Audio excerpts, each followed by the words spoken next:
Welcome to another episode of Live Well, where each time we talk about how we as humans can set up ourselves physically, financially, spiritually, and lifestyle-wise to have lives that are effective and of quality.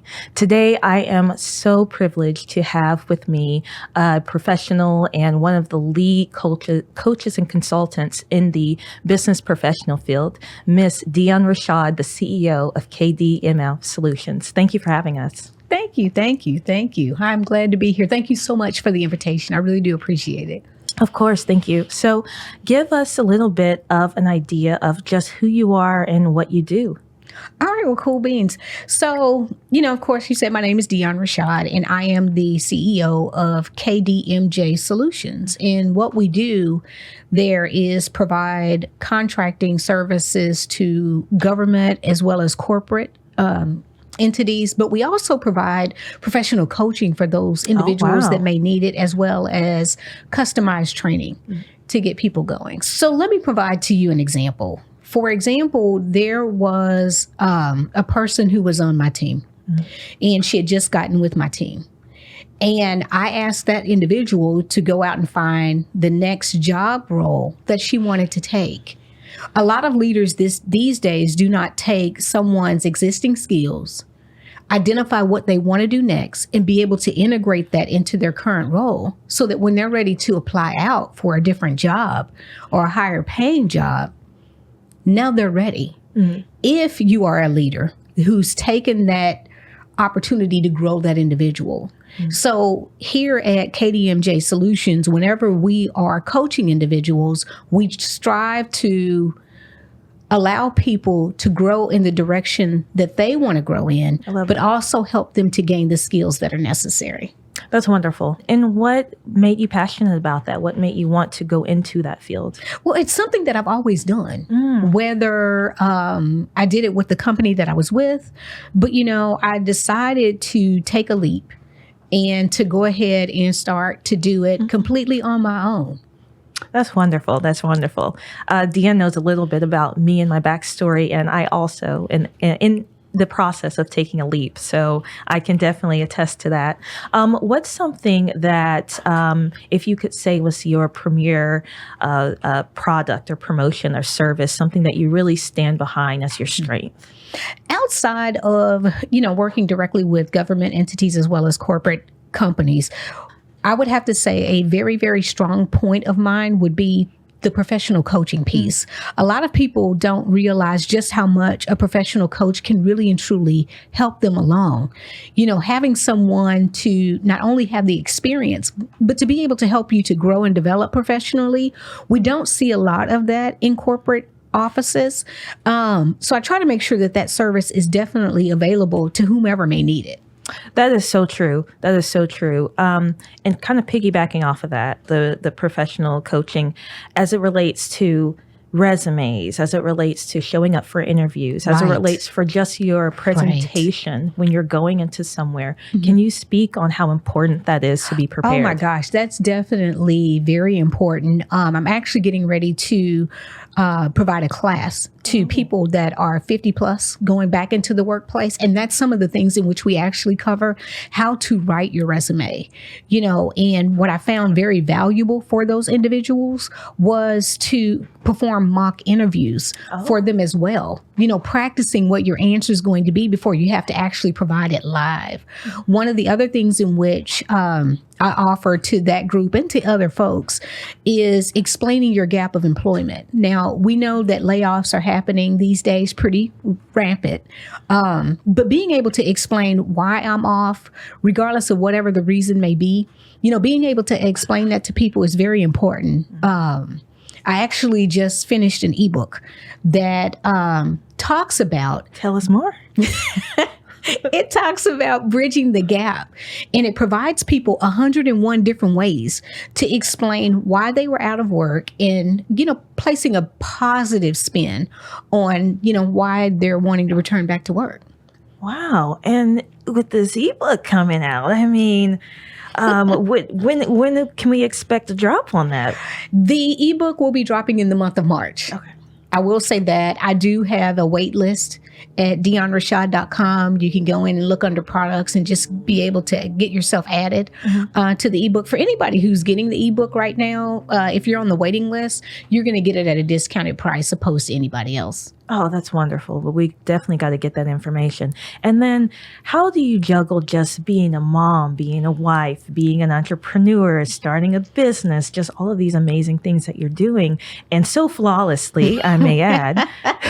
How do you just keep that all together? Is it your faith? Is it your family support?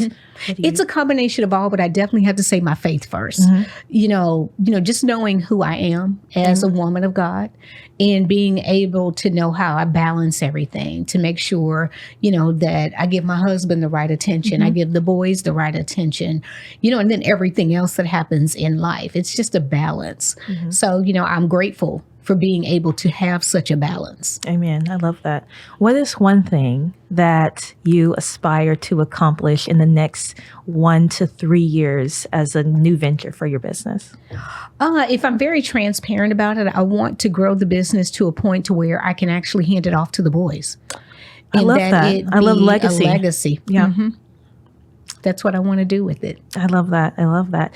If people are interested in contacting you directly, maybe they need some coaching themselves, or they, are getting ready to come back into the workforce, how can they find you? What is the best method of contact? Oh, I'm everywhere. So I have my own site, which is dionrashad.com.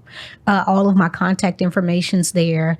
If you're looking on Instagram, TikTok, Facebook, or even LinkedIn, I'm listed there as well. So I'm on all different types of platforms. And if you message me or call me or email me, I'm definitely going to get back in contact with you as quickly as possible. Okay. Wonderful, wonderful. Well, everyone, if you are looking to reach out to Miss Dion, please take that contact information. Again, as one of the premier lifestyle life coaches and professionalism coaches of 2025, whether you are returning to the workforce, whether you are in the workforce, but you're looking for different types of employment, she can teach you and coach you and give you those skills you need to really upgrade your personal and professional portfolio. So thank you so much for being with us today. Thank you again. Each year, companies waste an average of 72.5 days looking for items to support their traveling employees. This causes hundreds of thousands of dollars of time wasted to businesses that could have been more productive and profitable. In fact, 87% of corporate travelers complain of late or unattained items. Introducing Travel Pro. We provide high-value customized pre-packed bags of health and wellness-related essentials for companies who travel often, delivered directly for distribution. We have an estimated profit margin of 62% and a target market of $420 million nationally as our serviceable, obtainable markets. Coming soon, we have our own mobile app called Patho Spy, which helps to plan and manage upcoming trips. This travel tech offers innovative features such as currency conversion, budgeting, user-to-user communication, and upcoming virtual reality experience so that those who are logistically or financially challenged can experience other cultures as well. Joining us now is Mr. DeJorian Moore, the president and COO of Verified Tax Solutions. When it comes to live well, one of the most important aspects is just that, live and well. And so a big part of that is our finances and how we are set up to structure ourselves to live well. So thank you for joining us today. Thanks for having me, Mary. I'm excited to be here with you. Absolutely. Give us a little bit of idea of who you are and what you do. Well, I'm an entrepreneur at heart. This is one of the things that had been in something I wanted to do for quite some time.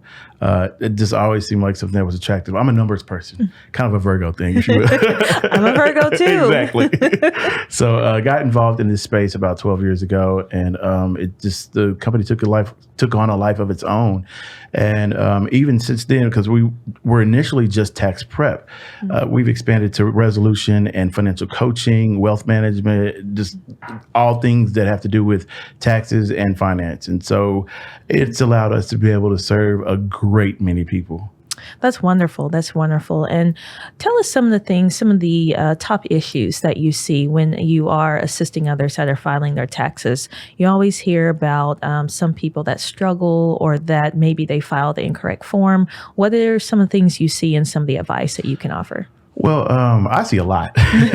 We service about 1,000 people a year, but I tell you, it's very interesting to see that people just don't know.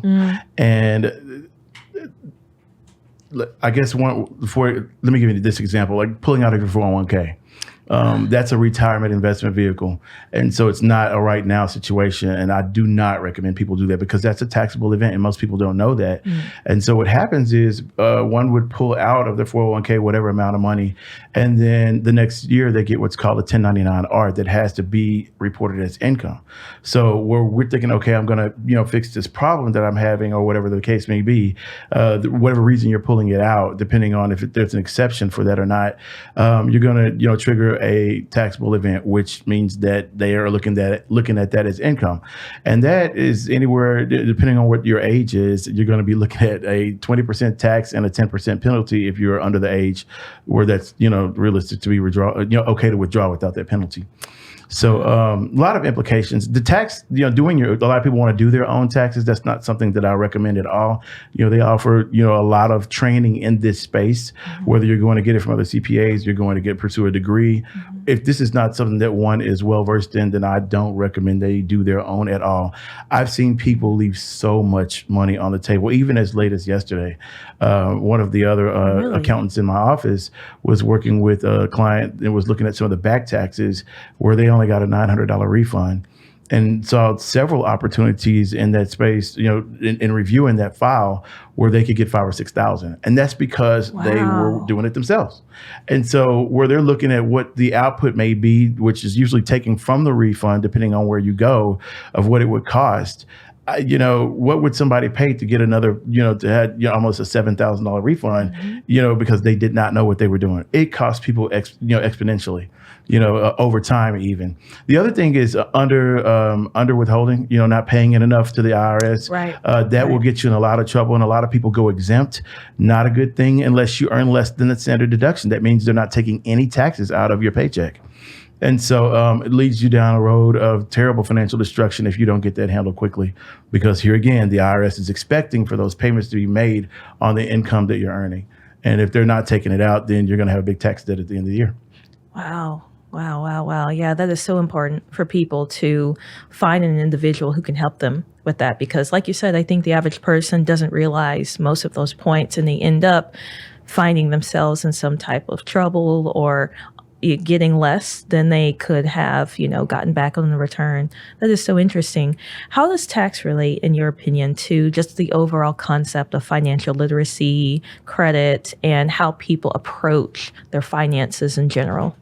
It's one of the number one things. As long as we are going to be paying taxes in this country, it's probably one of the most important financial spaces that you should be paying attention to, because it's affecting everything that you do. How you earn money is everything. There's investment income, which is taxed at a certain rate. There is, if you own your own business, and the way your business is structured determines how much you're going to pay. If you are in real estate, there are certain things that we do in real estate that we are earning a tremendous amount of money, but paying $0 in taxes. And so I would put it at the forefront of responsibility, as far as, paying attention to what's going on in that space to make sure that you're not overpaying. And people don't understand it's illegal to evade taxes, but it's not illegal to avoid taxation or to avoid paying taxes. And there are certain tools that are in the code that allow us to be able to do that. What's the difference?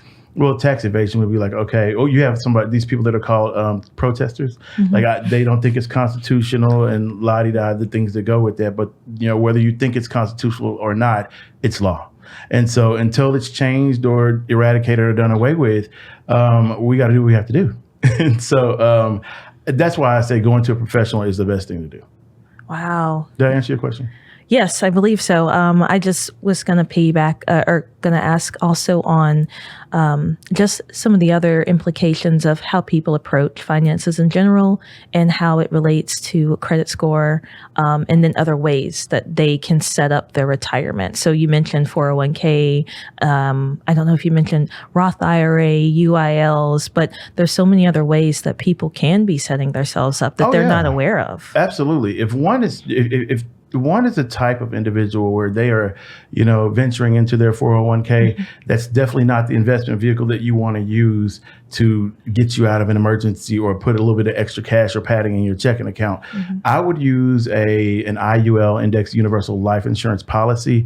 After a certain period of time that you've had it, you can start pulling money from that, and that does not trigger a taxable event.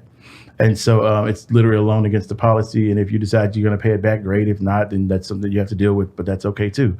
There are a lot of different ways that people can prepare as far as for retirement and related to tax. If you have an effective tax plan by itself, it can make you just fabulously wealthy if you know what to do.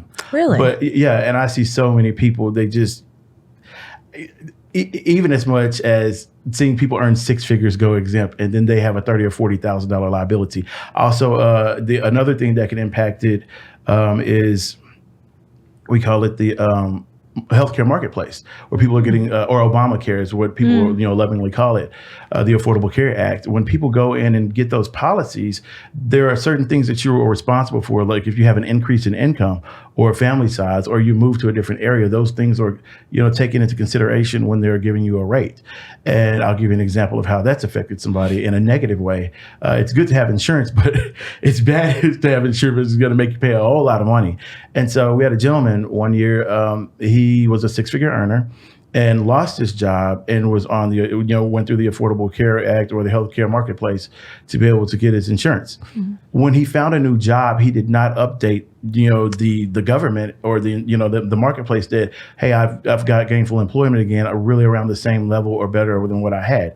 So when it came tax time, he had a $30,000 liability. Because of the size of his family and such. Oh, yeah.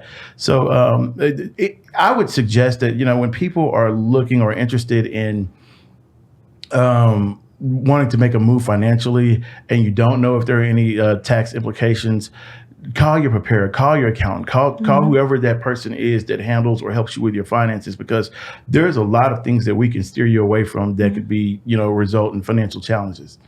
Okay. Everybody should have a tax plan. And a tax plan is not something that necessarily just happens, that you have to do it every year. It kind of depends on what space you're in. But typically people who are in that space, who are getting a tax plan, you could take that plan and execute that forever, which means, these are things that will take money, off the table as far as giving it to the IRS, reducing what you have to pay, which is avoidance, not evasion. Right. That goes back to that point that we were talking about. Exactly. Wow. And where can people find you? Because I feel like we could just talk about this all day.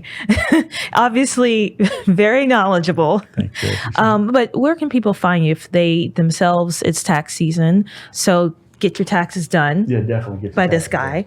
But yes, what's the best information to contact you in your office and kind of your schedule?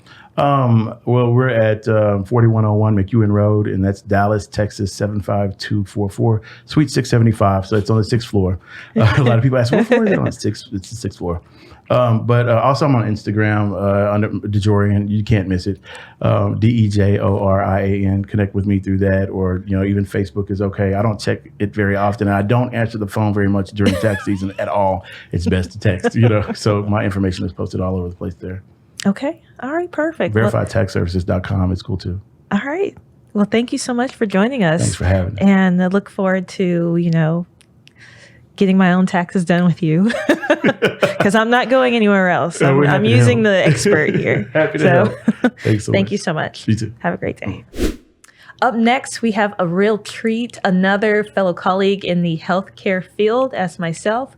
We have Dr. Marlyn Panchoo Brookins, founder and chief consultant at Insightful Intellect. Thank you so much for being here with us today.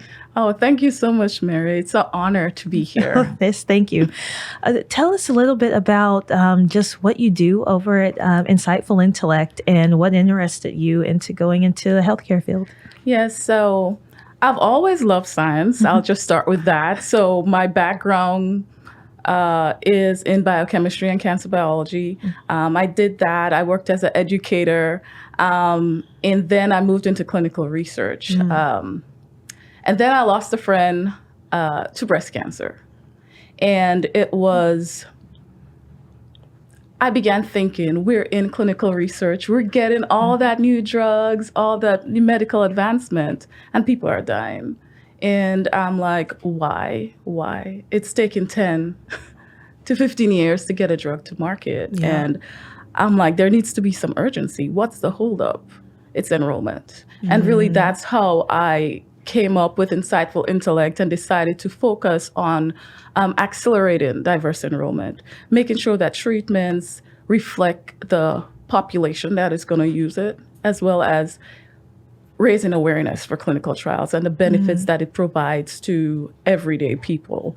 And that's what we do at Insightful Intellect. We promote diverse enrollment by engaging underserved communities through community engagement. So clinical trial is a resource. Clinical research is a resource. I like to say wherever the food bank is, we can be there. Wow. Right? Yes, that's how I see it. And so that's what we specialize in. That's how we improve enrollment. And really by just getting clinical trials out there, getting clinical research out there, and connecting with community leaders. Yeah. That's wonderful. I love that. I could go on and on about that. Yeah. So you may or may not know, but I myself am titled as a clinical research associate, and we work really closely in that same realm as it opposes to enrollment. And then once the trials are fully enrolled, that's kind of where I would come in as far as the auditing of those studies.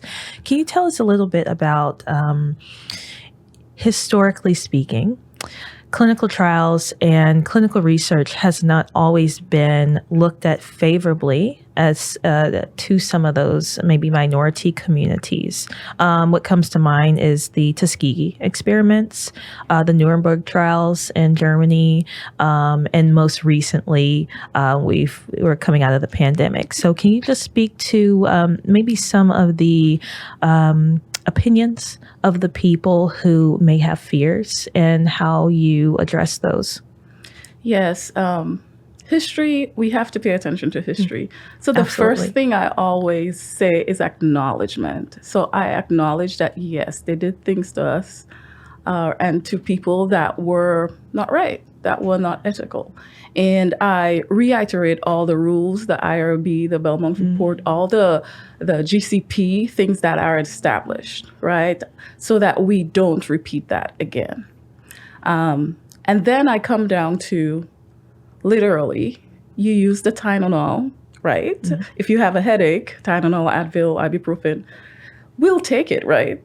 So, and then Without a second thought. without a second Pop thought, 2 or 3 yeah, or 4 you're just in, like, yeah. but they didn't test it on you, so maybe that's why it's not working as good on you, right? So all of our fears of not being part of the innovation or being in the early parts of it, right? We still at the end still use the medicine, and then we figure out it doesn't work, right? And so that's really how I frame it to people, because yeah, they do stuff, but we still use the medicine. We still go to doctors and try to get all of the medicine, and then it's like, it's not working for me. It's not working in me because it wasn't tested in you. It wasn't made for you. So we have this opportunity now to be at the front end, to have things tested on our genetics, on our makeup, so that when the drugs come out, it'll work for us. It'll be beneficial to us, because guess what? We're still going to take it. Yeah. We're still going to take it. It's not like you're like, oh yeah, don't give me the insulin. I'm fine. I didn't do that. I don't know where you guys got that. We'll still use it. Right. So that's how I tackle that. That's good. So with that, are you saying that they would be customized to whoever's using it based on gender, ethnicity, age, things like that? Yeah. Okay. Yeah. Okay. Yeah. It's that. And that's very important. That's very important, because if you look at the data, for example, I think Plavix was one of those that was tested, right, in the majority, Caucasian. And then it's not working in people, like. So that would be like the pharmacokinetics versus the pharmacodynamics, how the drug is working in the body versus how the body's effect is with the drug. Yeah, exactly. Okay. It's we have a chance to make sure that it works for us, and our chance requires us to be there because they can't test it in us. We can't know how it's going to work. We can't make changes if we're not there. Absolutely. Where do you think that the industry of clinical research as a whole is trending towards in the next 10 years? In terms of diversity and inclusion and stuff, or just general? In general, but also in terms of DEI. Yeah. And to be honest, I went to a conference last week, and, the people there, it's like, this is going to happen. It's good science. There's yes, we can use all the words, DEI, whatever, but it's just good science. You don't want to be sued 10 years down the line because there was no diversity in your research. Right. Or you marketed it as everybody can use it. And then I picked it up, used it, and I fell sick. And then it's someone just good sued. data. Right. It's good data. And then look, you marketed it for everyone, but you didn't test it for everyone. So you were lying to me when you told me it's going to work in me. Right. You get sued for that. Might not be today, 10 years down the line. So I say all of this to say that it's not going anywhere when it comes to diversity because it's good science and it's good business. There's trillions of dollars. Yeah, it's good science. It's good business. It's not going anywhere. The name might change. We might use different words, but I don't see it going anywhere. And my passion is to let clinical trials be known to everyone, right? I want people to think about it like when they're going to the gym, like when you're like, I feel like I'm putting on some weight. And people offering solutions. How about you drink this? And how about you go to the gym? I want people to be like, you know what? There's a clinical trial that you can do, or they're giving you free, diabetic medicine. Like, I want it to be that widespread. I want it to be that open where it's not anything so secretive or so, just go hang out, see what they got to offer. So that's where I see it going because I'm going to work until everybody knows about this and can at least ask a question. Right. And say the word. I love that. And I feel the same way. I feel like we are in such a niche and such a nuanced environment, even within the healthcare realm. A lot of times people don't know what it is we're doing. And I'll talk to people that work in healthcare and they don't have a clear indication sometimes. Exactly. So I agree with you 100% there that there really needs to be a lot more education and a lot more marketing with the clinical research and it not be such a taboo type, field. Oh my gosh, I love that. I could ask you so many questions. In the interest of time, if someone is interested in reaching out to you, they want to know more about your company, or maybe they want to just help push the word out. I have seen some information about if you collaborate with other industries or other companies, how can they find you? They need to find you. How can people find you? Yes, people can find me on LinkedIn. That's one place. So Insightful Intellect, and I have my personal page, Marlyn Panchoo Brookins. Insightfulintellect.com. Those are the places that you can find me. Send me an email, info@insightfulintellect.com. But you just Google my name. It's that easy, or Insightful Intellect. .com. I have a website. Those are the main ways that you can find me. Send me a DM on LinkedIn. That's where I'm at most of the time. One social media platform right now, LinkedIn. Hey, if it's not broke, don't fix it. If it's working for you, girl. Get that. Everyone, please join, take a look at Insightful Intellect and get some information about clinical trials, about research, just even for your own education so that you are being informed. Reach out to Ms. Brookins and she can direct you to a clinical study if you are interested in participating or if you know someone who might be. So thank you so much for joining us today, and I look forward to collaborating with you in the future. Awesome. Thank you so much, Mary. This was wonderful. Thank you.